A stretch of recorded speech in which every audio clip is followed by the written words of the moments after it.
Hello, everybody. My name is Louie C. Rhymes, the NFT rapper, a.k.a. NF Trapper. We out here, Music Mondays, What's poppin'? Y'all common. Not shy, but a bull like Robin. So fly when I rap like that. You can act like that, but you rap like Robin. Bro, stop it. Won't top this. Flow ill and I kill like toxins. Been bopping. Where y'all been? Jack cheddar like a man, Wisconsin. The water with Louie and you went out in the movie, ripping your body into it. And do we gotta be Gucci? Rappers see me, know Nakala quits. Y'all so busy, always talking shit. Y'all forgot to wipe it off your lip. That the reason why they call it drip? Whoa, let me stroke my ego. Y'all talking for show like Ebro. I'm Captain Nice when I'm rapping. I'm like Mike Jackson. Y'all like Tito. Finna to finish. I'm like a billion percentage. You wanna give them the minimum. Still I ended up killing them. Goddamn, my man. Woo, firing around like I'm underneath the hot pan. On cam, I'm ham. Rappers ain't about beef, or the news drops spam. God's plan, I'm saying. I am not done with this beat. I am not coming in peace. Cooking these rappers, so now I am coming to eat. Run and retreat. I am here now, you go butt naked, running around my street. Coming a streak, running the bottom, and they don't want a problem, and nobody can stop me because you fucking elite. It's Louie, baby! And we are out here for another episode of Music Mondays with the family. We have a very special guest who we're going to be bringing in shortly. Shout out Jared T, Natalie Crew. How we feeling tonight? How was the week, family? What up, what up? Damn. Long week. Is today Monday? Not sure. I'm burnt already. Should be an interesting week, but I'm happy to be here with all of you. We have a super dope guest coming up shortly, and yeah, that's it. I mean, Nothing exciting. If you survived a week of spam, shills from the pooping ladies and 100, right? Am I wrong? Come on, you know that it's happening. It's out there. The shit that these people are doing. That between that and the amount of times that I got asked what I thought about Snoop making a death row an NFT record label. I mean, it was swarming. They were buzzing out there this week. How you doing, Jared? It was rough. Man, I'm good, fam. Can't complain. Weather's finally turning down here in Atlanta, so we started to get good.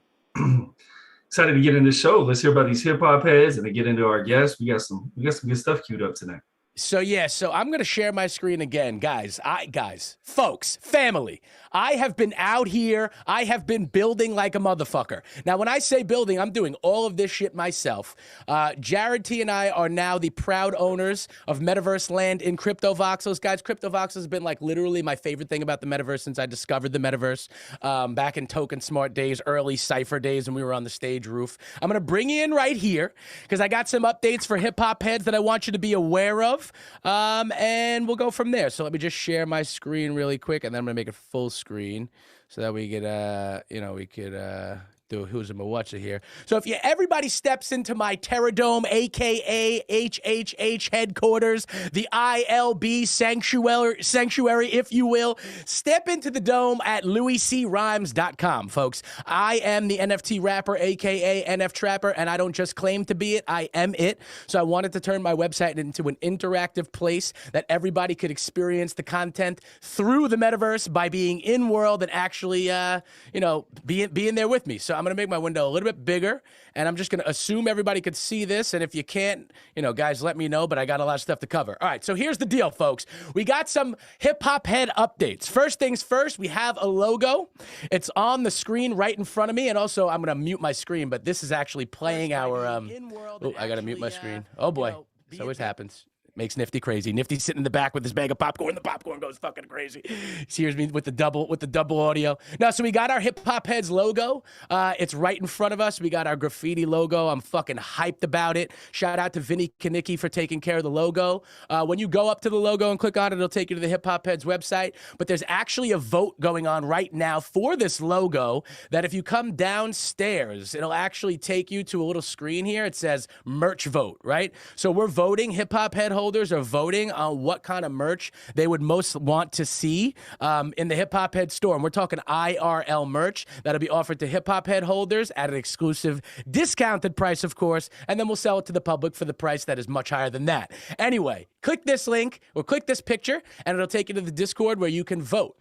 If you look right here, we got some talk about wearables, which will also, take us to the Discord, but I want to show you the wearables, so let's go check it out. So now, We talked about the logo that we had, which is pretty sick. That's going to go on the IRL merch. But we have some digiwear, folks. Some fucking fashionable metaverse gear, if you will. Hip-hop heads, hip-hop threads. Talk to me. I want to tell you, man, first of all, this looks great. And for, anybody listening in on Spaces, we can find the link in the Hip Hop Heads Discord.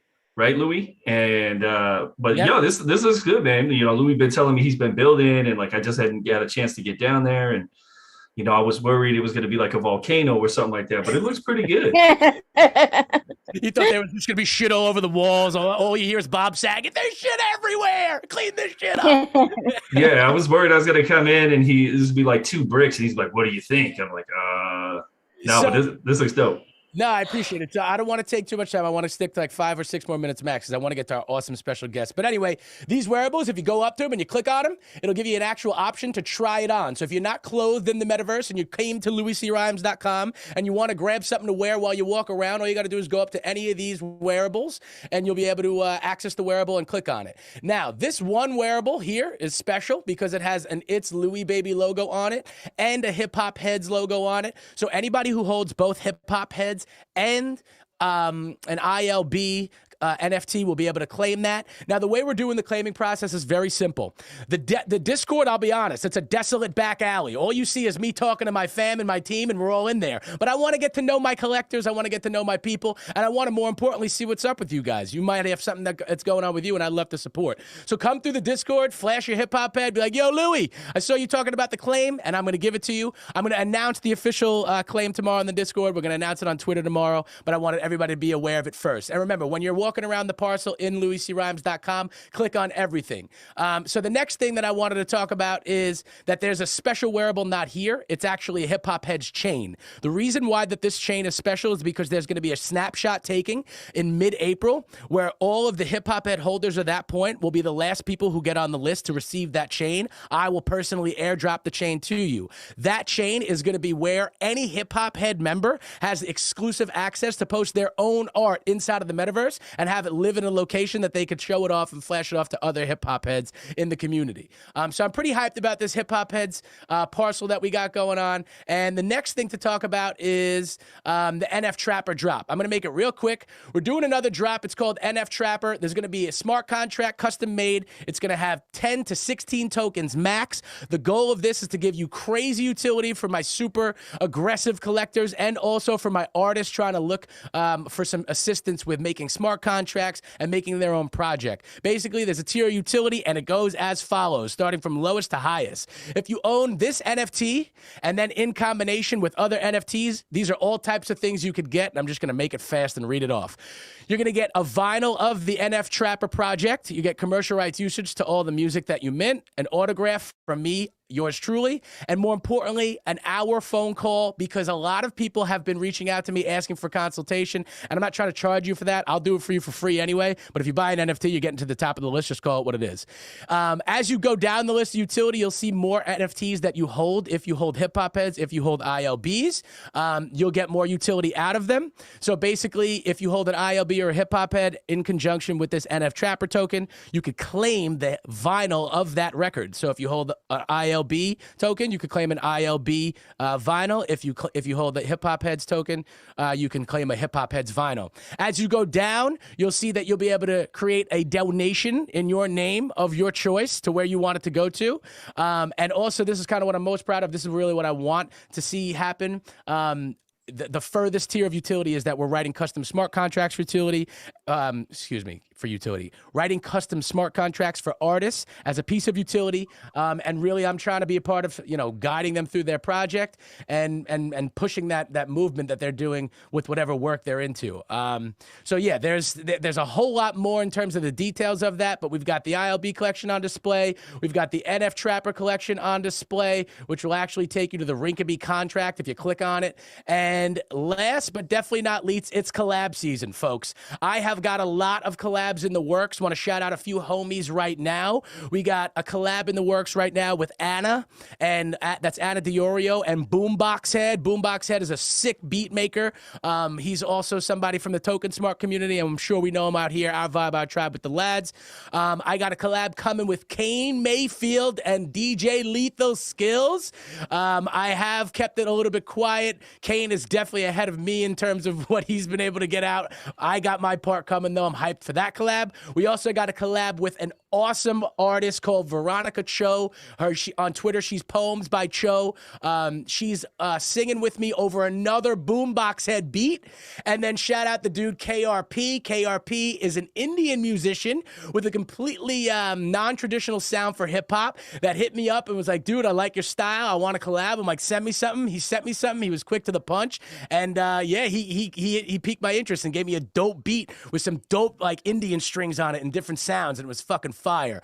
So again, louiscrhymes.com is where you will find all of the updates, all of the alpha, all of the information. I like housing it here. I was always a video game player. This is how I'm going to do it. And we're going to have our viewing parties out here inside of the little stadium that you could see. I don't see anybody here in world with me. I don't take offense to it, fam. Make sure you join if you want to come check it out. I'm hanging out in the bleachers. And also, I do have a Hip Hop Heads giveaway for a Hip Hop Heads hoodie, one of those wearables that I was showing you, one of the in-world wearables. Hold on, Louie. Are you naked in the metaverse, bro? No, you know what? I don't like that. That's a really upsetting situation, actually, because I definitely am not naked. So we should. I'm embarrassed right now. You literally caught me with my pants down. But let's see what we got here. I don't know if the only other question I had for that. So like, there's a whole lot of info there, and like you said, check it out at louiscrhymes.com. But see, now you got clothes on. There we go. I'd like to see that. But can I swap my phone call out to talk with Natalie Crew instead? Of course, yeah. Ooh, see what he's doing to you, Natalie? Just writing things on your schedule. Get me out of this ghetto. If you've been so kind, you'll see that Natalie in your picture right here. We got oh God. We got the fam right. Oh, something's happened to my back. But anyway, we got Natalie in your picture and the Hip Hop Heads logo here with the Music Mondays. If you click on it, it'll take you to their Twitter, so make sure you check them out there. And guys, yeah, that's my piece. Hip Hop Head NFT holders, don't be shy. Get inside of the Discord. I'll be making formal announcements about it. You got to claim while the supplies last. There's only 20 pairs of headphones. There's 100 Hip Hop Head hats. And then I made quite a few more additions for the other things like the shorts, the hoodies. We got jeans. We got tan boots. You can see it all in the window. Come check it out. And that's my update for the Hip Hop Head side of things. And I turn it over to you, Jared T. How are we? Dude, we're great. With that, I want to get straight into our intro video so we can get straight into our guests. We got that queued up? Yes, sir. So let me stop sharing and then reshare. I apologize. Give me 1 second. Here we go. Talking Baby Yoda, right? Baby Yoda. Everybody knows what time it is. I figured we could play the whole thing. It's not that long. Yeah. Yeah. All right. So let's go. Here we go. And then I'll let Jared T have the honor of doing the introduction right after. Here we go. So here comes the screen. And let's get it. Make sure I'm not on mute. Hold on. Make sure this is not on mute. Unmute the site. Okay, here we go. So you're all welcome for that. You're going to hear that in your sleep tonight for sure. But it's a great song. And without further ado, I do want to introduce the one and only Song a Day man, Jonathan Mann. Welcome so much. And thank you so much for joining us. Truly a pleasure to have you. Yeah, thanks so much for having me. This blast from my past there with Baby Yoda. Yeah. I went with that one because I felt like that was like super recognizable. Like I think everybody's heard Baby Yoda, right? So I mean, we could just get right into Baby Yoda because it's a very strange story. You know, I write a song a day. I've been writing a song a day for, going on 14 years. And that was just another day in November in 2019. And I'm not exaggerating when I say I wrote that. I mean, you could sort of tell. I mean, I wrote it in like literally an hour, probably like soup to nuts, the whole thing. But then at the end of it, I was like, oh, I kind of like this one. And I upload all of my songs to Spotify under the name Song a Day. and I usually do it a month at a time. But every once in a while, I'm like, it's Baby Yoda. Maybe I'll just upload it. And then like what happened was a couple weeks later, a friend of mine who's really into TikTok texted me and was like, Jonathan, you have to look at TikTok. Everybody's using your song. And it was just like hundreds of thousands of videos on TikTok of people using that song. And, you know, that's like the MTV. It's like the radio play of our era. Like you get a song that goes viral somehow on TikTok. And it's like, I'd never seen anything like it. I literally, like 14 years of doing this, having songs go viral before in various ways, I had never seen anything like what TikTok did to that song. It was nuts. It was just wild. There's stats and everything, like millions and millions of views and listens. But the craziest part is that, like, to this day, you know, I hear from like parents of children and like teachers who have kids in their class who just like will sing that song constantly.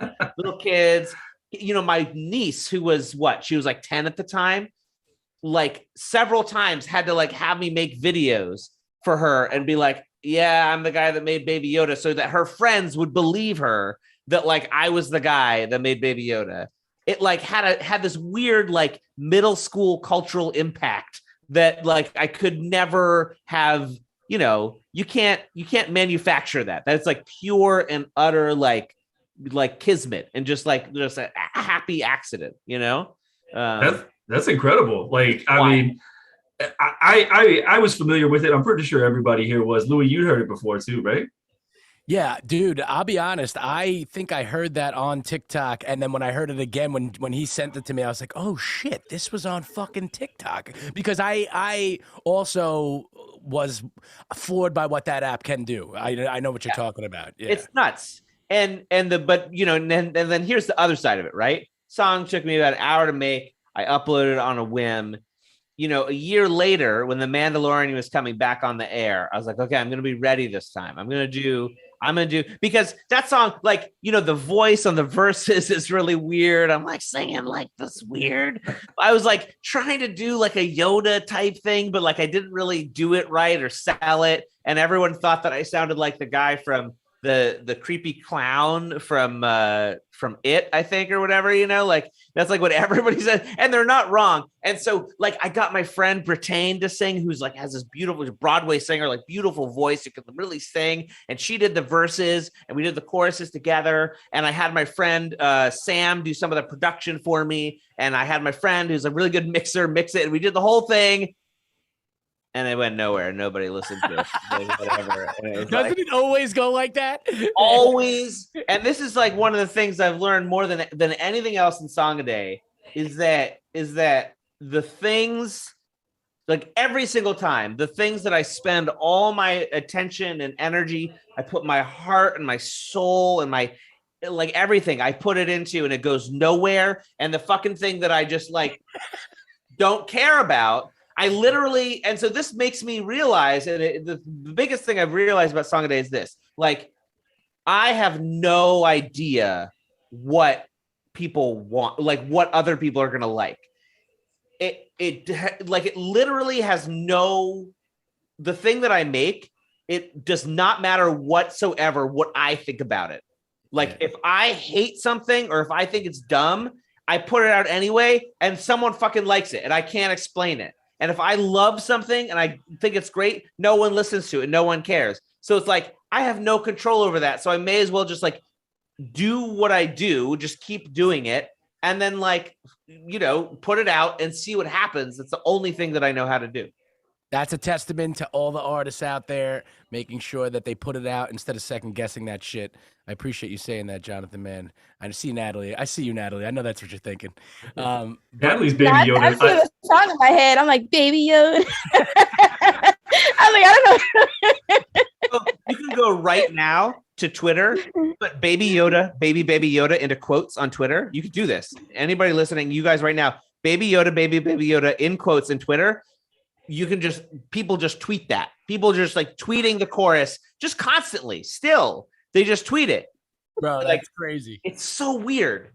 I totally relate to you because what my biggest experience going viral was when the pandemic had like just begun, and I was like, I spent so much fucking time on making videos. That's why I admire you. Like, you do it so fast, and I love your setup. I love the live part of it. Like, it's fucking awesome. But like, you know what it is. You make videos and do all that stuff. It's a lot.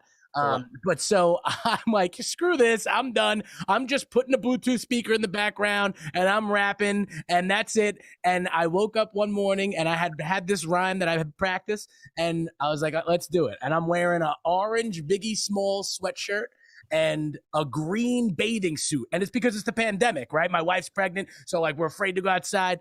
And literally, she says something about, she's like, what are you, she's like, she calls me Louie C outfits in the video. And then I'm joking, like being a cocky prick. I'm like, yeah, when you can rap like this, you can wear whatever outfit you want. And literally 500,000 views. And then everything else, not even close, with like the most meaningful, deep, lyrical shit, you know? So I'm glad that you said that, man. And I appreciate you bringing that to the light of the artist. That's it. And that's a huge philosophy behind Song a Day, because it's like at some point I just realized like I could like spend a lot of time on things and not know how it's going to go over.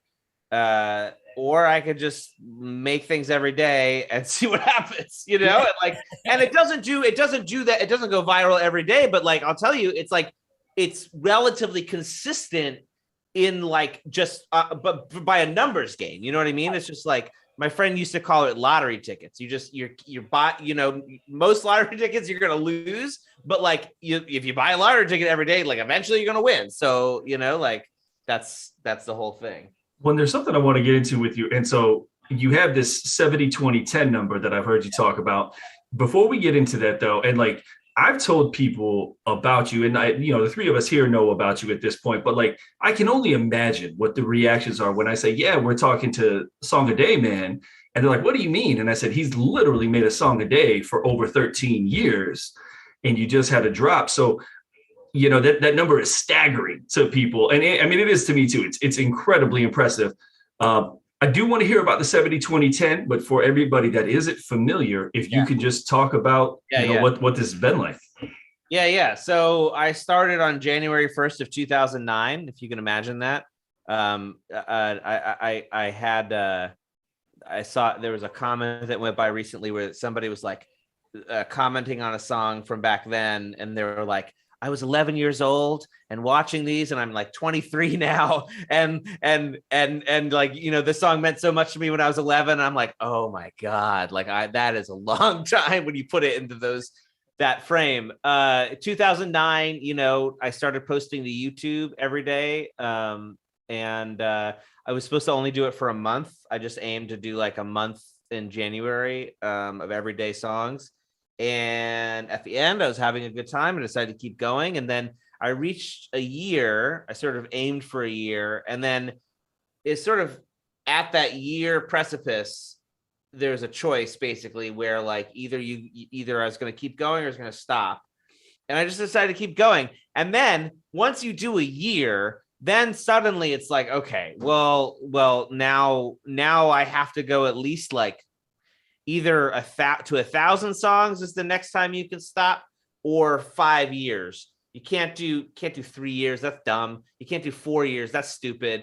1,500 songs. Who would do that? So 1,000, and then I reached 1,000. I'm like, okay. And then I got to 5 years. I'm like, I guess I'm just going to keep doing this. And the problem with it is like, it's not a problem. I'm going to do it anyway. But like those milestones keep getting further and further apart. So it's like the next milestone after 5 years, I think, was 2,000 songs. And then you can't do 3,000. That's super stupid. 4,000 is really dumb. We're coming up on 5,000, which is a good number. That's fine. We could do something then. But then it's like 5 years, 10 years, probably 15 years, 20 years. I guess at 5 year increments, but at a certain point you start even losing that, and then you're kind of fucked. But like, yeah. So it's a lifestyle. It's from here on out. I mean, it's definitely just like a lifetime commitment. It's, you know, however long I can keep that going. So what's like, bro, like, I mean, obviously 14 years is a decision that in the beginning when you make that you're like, I want to do this. This is going to be hard, but it's like, I love this and I'm going to do it.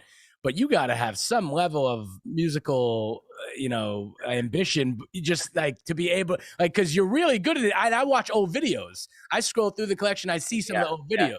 Yeah. And I even see you look completely different. Oh, I look completely different, especially now, right? Yeah. Yeah. So what's like, do you have any like background in like the classical training? Like what's that like from when you were a kid or anything like that? So I knew, I don't know if you can relate to this, but like I knew from very early on, I knew from like basically 12 years old that I wanted to do this. I got into music. I started writing songs, started with, for me, it was Bob Dylan, got really into Dylan, writing folk songs, like trying to be just like him. That was like my whole thing. And so from that moment, kind of like, obviously I couldn't envision, there was no way that I could have like envisioned this life, but like I knew that somehow I wanted to be writing songs the rest of my life. And if I could somehow make that a living, like that would be the best. And I feel lucky in a lot of ways that like, that YouTube came along when it did, when I was like, I was like 23, 24, 4 years old and YouTube came out and I was like, this is amazing. And that afforded me all kinds of opportunities that I wouldn't have had otherwise. Absolutely. So that's like where it started. And, my like overall goal, growing up was like to be like Bob Dylan or be like a well-known folk singer or or pop star. But that's a pretty lofty ambition. At some point it morphed into what it is now. And I just sort of like take it and ride with it as far as I can, Dude, good for you, man. Like that's awesome that you like 12 fucking years old. You knew you wanted to do it, bro. And listen, you and I both know that every day wasn't a good song and every time that you practiced it didn't sound good. So no, yeah. Yeah, and I just have so much respect for that. I appreciate that. Thank you. Yeah, I know what the repetition means. A lot of times people who are so revered because of their skill level, it's not recognized how much repetition had to come. Yes. So yeah, well, that's if we can too, Louie, like that's a really good segue, Jonathan, to your 70-20-10 philosophy. And like that, it goes very much in line with like the Pareto principle, like for those that are familiar. But like it's really applicable across like so many things. But if you can describe that, and I think it's spot on, really. Yeah, the basic idea is just like 70% of all the songs are going to be mediocre, 10% are going to be good, and 20% are going to suck. And that almost like the way that I thought about that in the beginning was just like, I remember like having this experience of buying albums and like, I would have to buy the entire, tape cassette or then CD.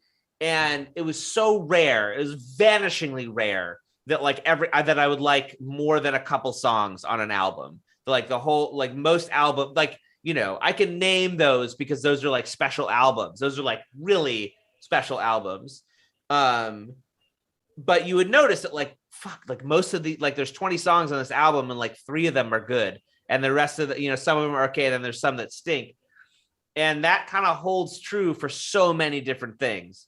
And so it just made me realize like, well, then it's just a numbers game. It comes back to that other thing of like, you just have to make a lot of stuff to like put stuff into that good pile, to get things into that good pile. But, especially lately, maybe in like the last 3 or 4 years, the inverse of that is it's not up to you. It's the thing we were saying before. We as artists can really have no clue what thing goes in which pile. People will tell you what they like, and they'll respond to things that you might think are terrible and they love. And then you might come around, to their point of view. But the 70-20-10 thing is not a thing that we apply. It's a thing that like, once you put something into the world will tell you like where things belong. And so there's a lot of letting go that has to happen. There's a lot of like letting go of expectations and letting go of like, of your own critic. Your own critic is like your own worst enemy in a lot of ways. Hell yeah, bro. So yo, I'm I'm kind of interested. I mean, like, you know, both of our projects, we had a lot of NFTs. I'm sure we have a lot of community members. Talk about like your community, your experience with building the community. I know we're artists, right? We're not necessarily community builders, but I'm sure you're doing that, and I've seen you doing that. So talk about what's going on in the Song a Day community and what was that like building that? Yeah, we're still, we're still sort of nascent in a way. So for a little context, like I've been working on NFTs for a long time. 2017 is when I discovered CryptoPunks. They launched in June, and I discovered them in September. And that was my lightning bolt moment, was seeing CryptoPunks for the first time back then. And I immediately made this connection in my head between this project that had 10,000 individual little punks and my project that at that time had, around 3,000 individual little songs. And I was like, there's a perfect connection here that makes total sense to me. In fact, there's a video that I've posted several times that you can find of me. I didn't even know this existed until recently. I found this old video of me giving a talk where I talk about CryptoPunks. And I talk about my vision. This is 2017. I talk about my vision for Song a Day, which eventually this year I launched. So it's like this really long 5-year long process of getting that to work. Because honestly, I heard you talking about what you're doing with hip hop heads, like, that this kind of infrastructure is really only a year old, where there are people who can help you write the smart contracts. It's like, I mean, where there is like places for you to mint music that just didn't exist. I was the first person to mint a song on Super Rare in 2018, and it was completely custom. It was like we were in Prague together at an event, and like it was like a completely custom thing. They had to like do a bunch of shit specifically for that because they weren't set up for it. So leading up, that was a long process. And then I did this big drop at the end of last year. I mean, for context, I dropped actually almost exactly a year ago.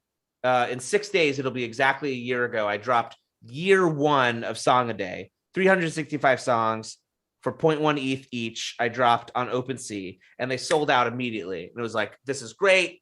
I'm on my way. 2 months later, I dropped year 2, and I sold like 50 of them. And it took like 6-7 months of like slogging and like promoting it constantly to sell out the rest of that year.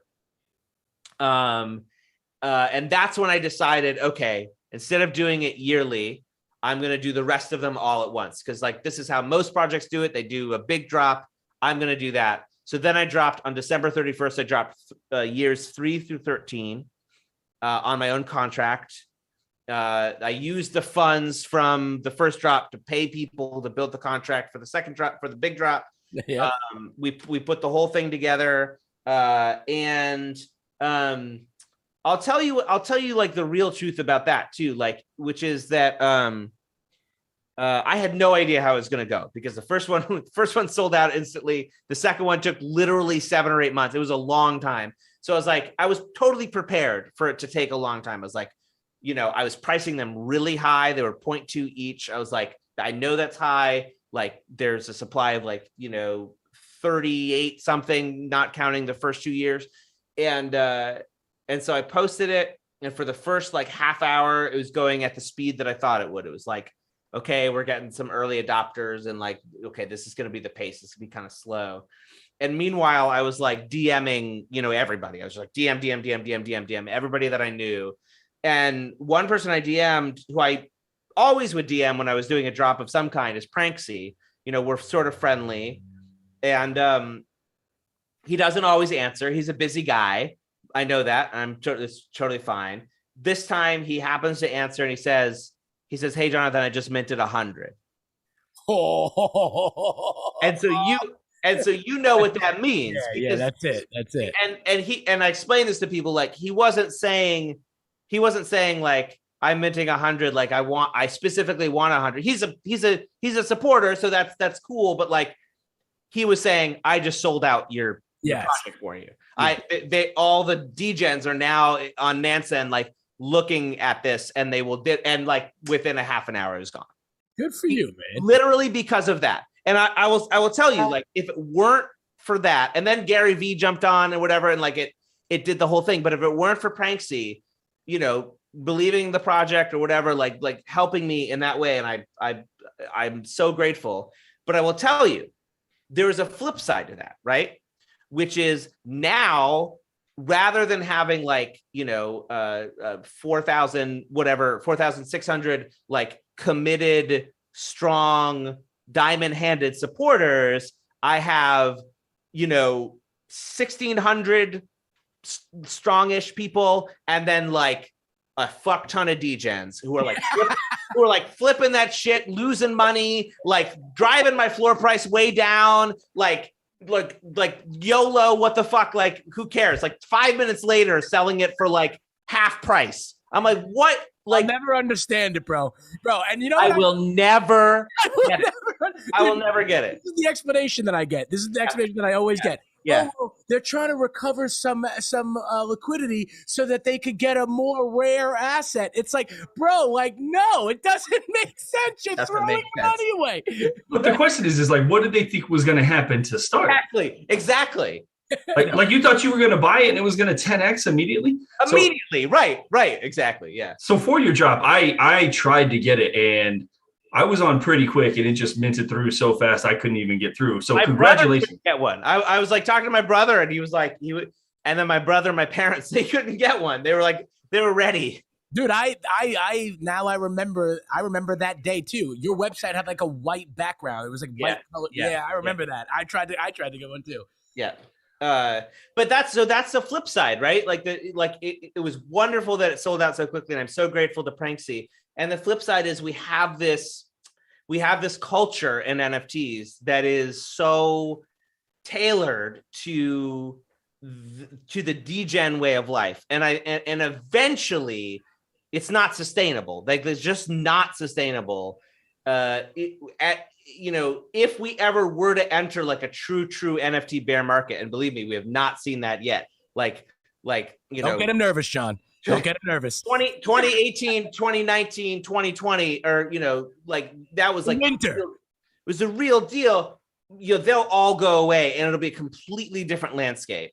But I will say this: the tools are there now. The tools are built.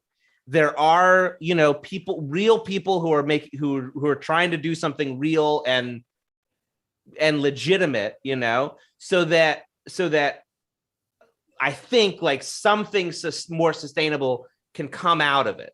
I was talking about this with somebody today. I think like the model probably eventually is going to be something like and this comes from Matthew Shame from Song Camp. This is his whole thesis is like, one really expensive one of the song, like you put that up for really, really a lot of money, and then like 1,000 editions for like $5 each, you know? What do you think about that, crew? What do you think?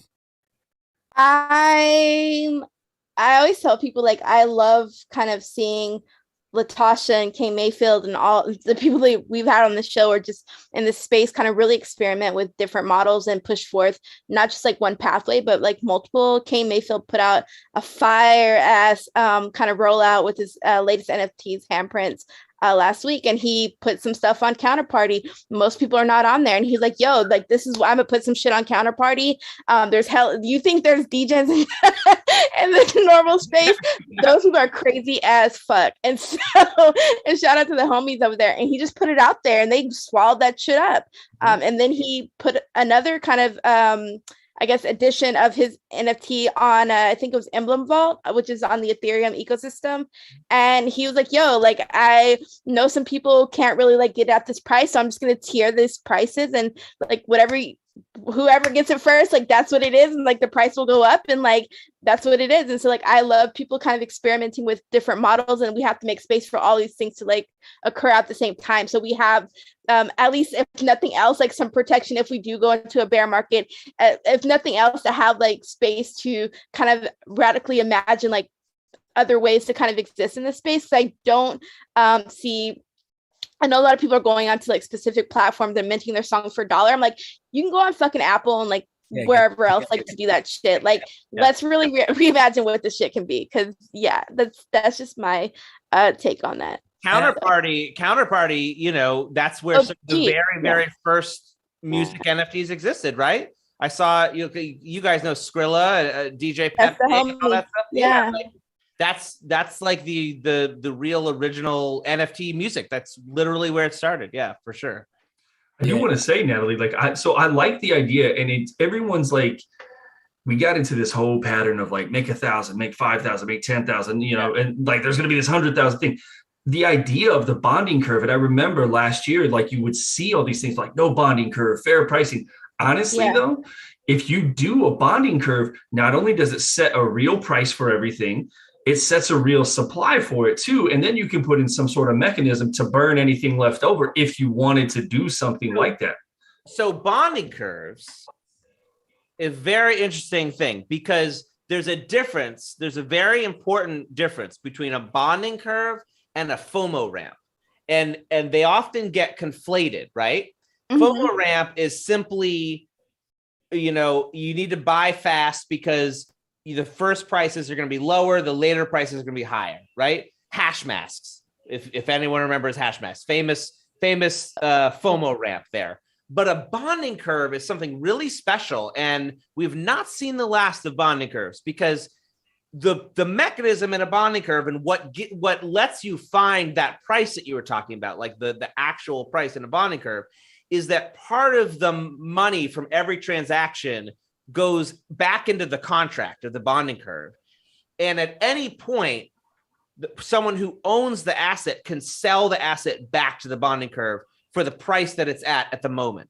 So you buy, so the point of buying in early in that case is that then you can sell it out later, but you can sell it. That's the key, is there's always liquidity for your NFT. So you make it's the idea of a bonding curve is as unlimited. It can be an unlimited amount, and the limit is only made by, like, you know, it starts off at 0.00001, and then it and then it ramps like this. It goes up to 0.01, and then it goes up to 0.1, and then it goes up to 1. And let's say you bought in at 0.00001, and now the price is at 1. You can sell your NFT back at that 1 price.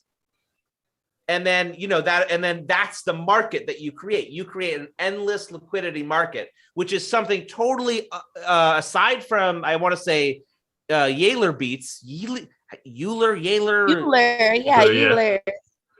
Aside from them, nobody has really, I mean, musically, there's other projects, but like musically, aside from them, nobody has really explored it. And I think we're due for like a real comeback on that, because it is such an interesting model for releasing music to really find that price. Because then the price just sort of lives where people are willing to hold it versus sell it back to the contract.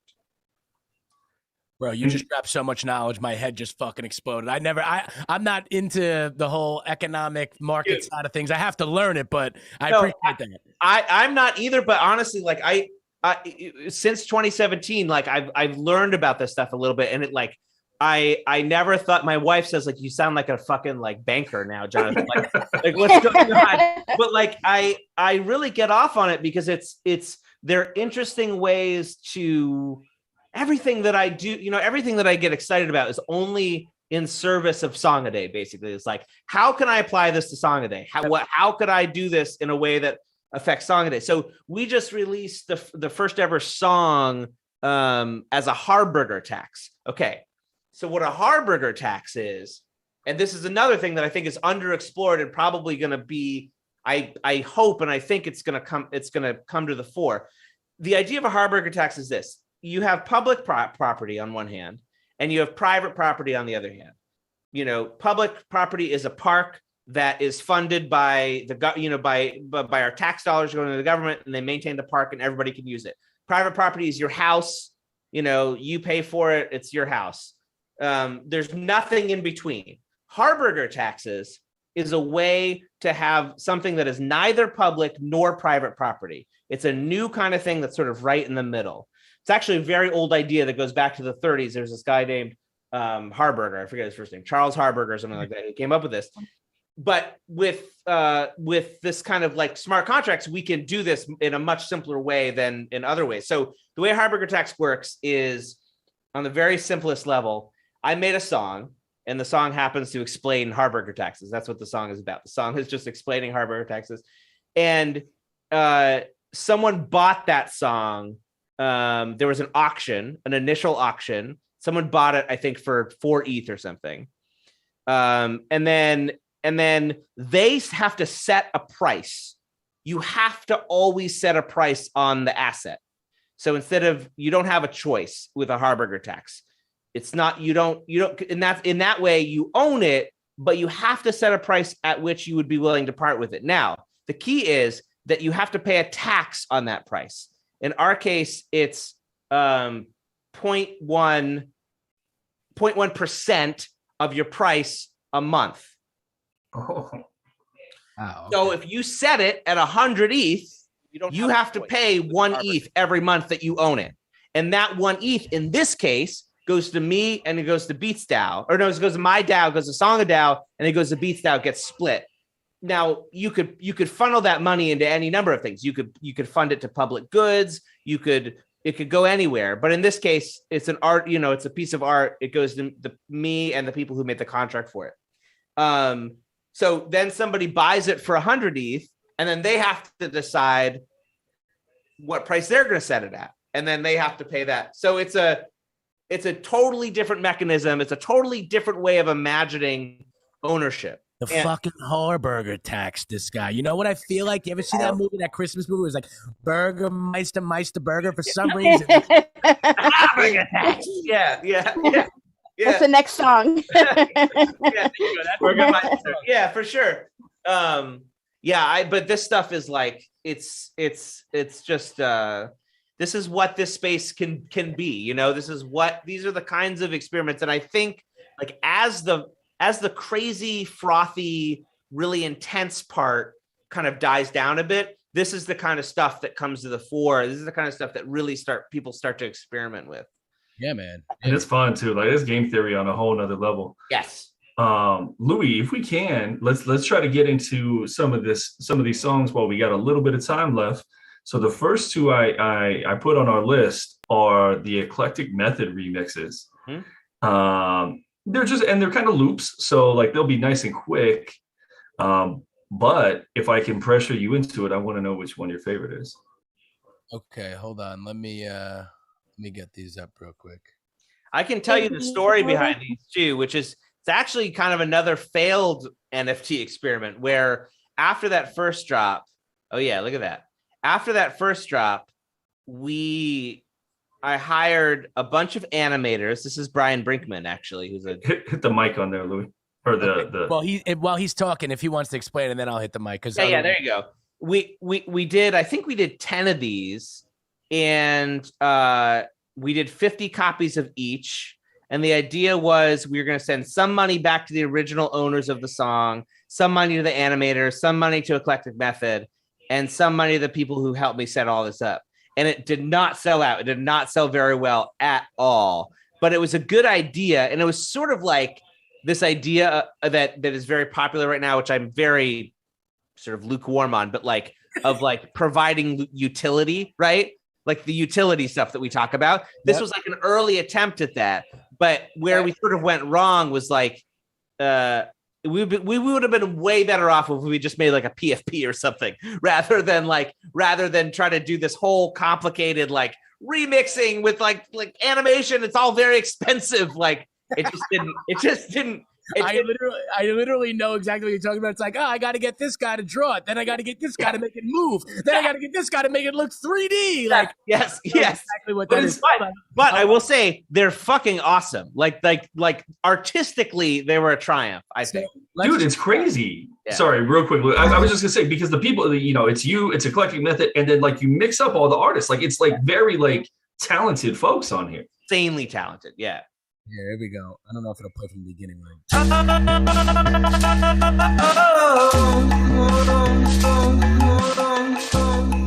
I never heard these. These are cool. Okay, so I can't lie though. The visual does make it, especially at the end. Yeah. It's so good, right? It's like it's ridiculous.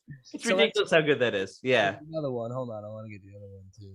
Yeah. So Eclectic Method remixed all of them, and then I sent all of them to these different animators, and they animated them after this one I watched. I love this animation. Watch this animation, how it sings. Watch this animation.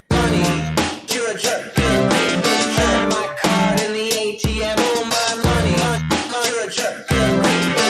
My card in the ATM.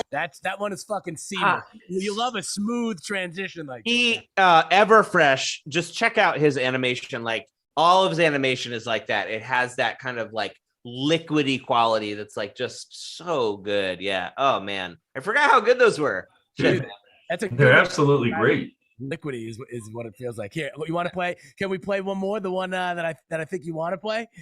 Get into it. Yeah, and I know there's all sorts of funny stuff behind all this one too. But yeah, let's get into it. So yeah, I want to play this one before we close out. We'll come back for a second, but this is definitely a special piece for me because this is a guy who we all need in our life, and I'm lucky enough to have him in mine, and obviously John is in his, and I really appreciate this song. So here you go. Check it out by John Mann. This is The Legend of Rizzle. Let me make sure. Oh, hold on. Let me get my. Well, welcome everybody to another song. We're gonna let it play for a little bit more. This one's about a legendary figure in the metaverse that you all know well, and it goes like this. He's a spiciest firefighting caterpillar, tamer fly, froggy chili pepper that the metaverse has ever seen. He's a hot-taking OG, calling out the bullshit, Sagittarius, courage to care in a world that's full of greed. He once saved Sandy and her 20 cats from a burning fire in the metaverse. So everybody needs the Rizzle in their life. Oh, everybody needs the Rizzle.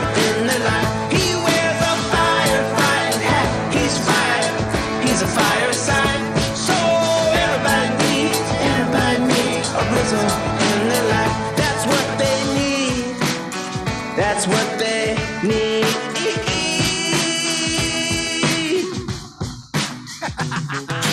When Rizzle court, he likes elephants.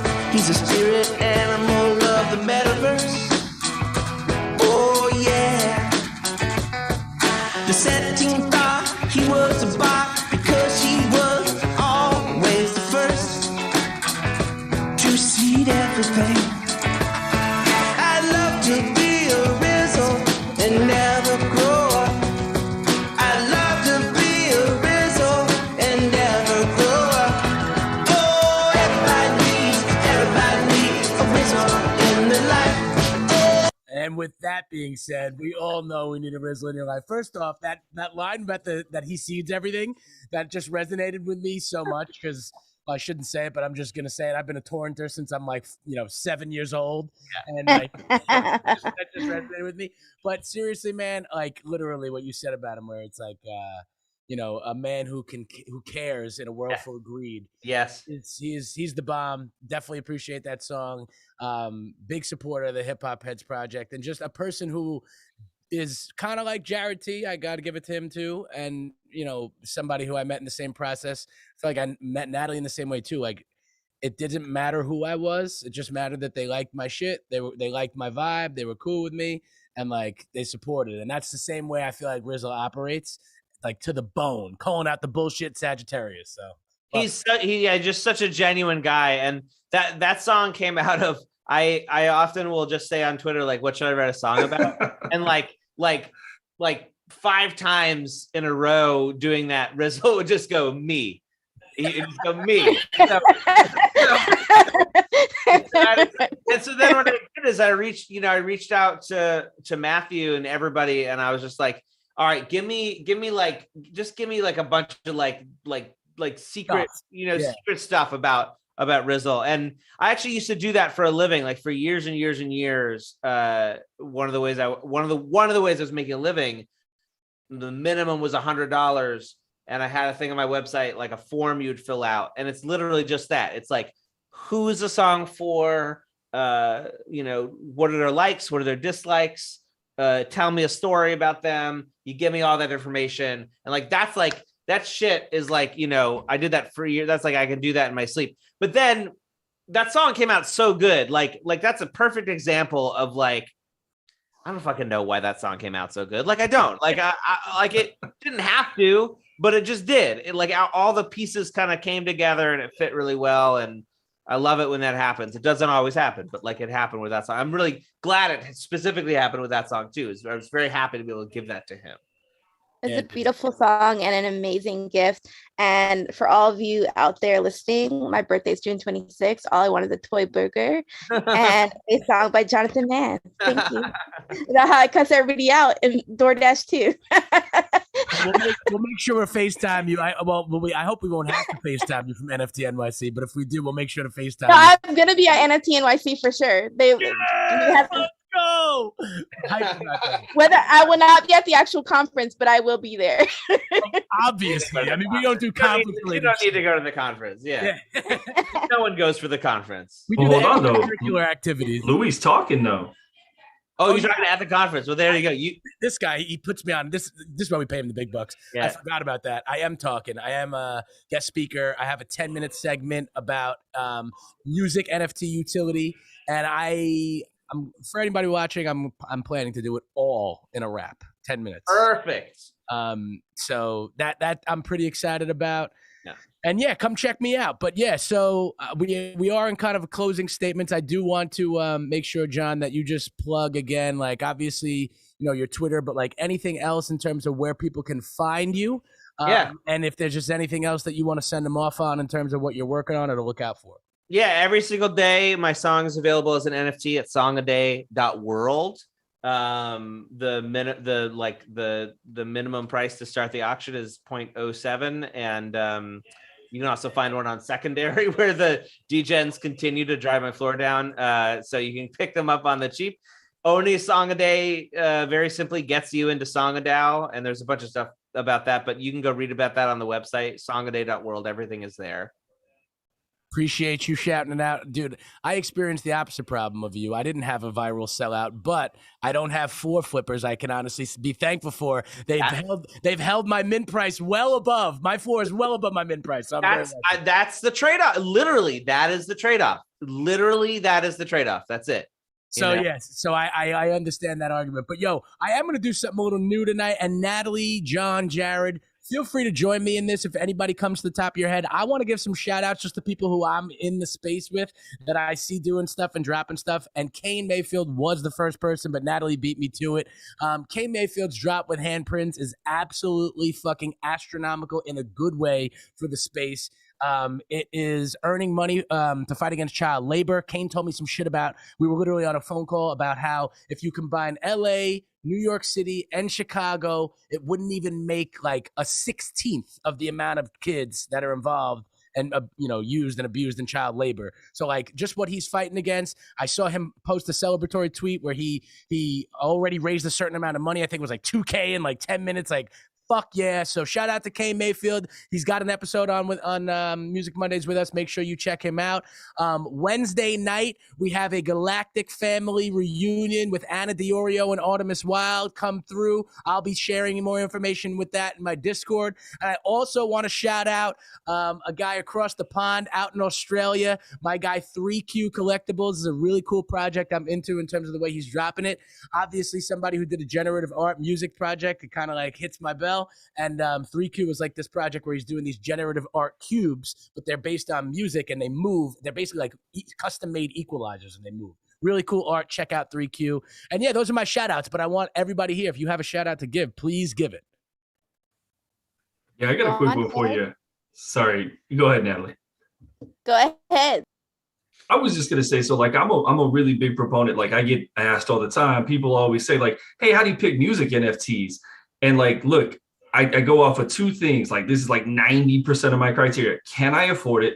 do I like how the shit sounds?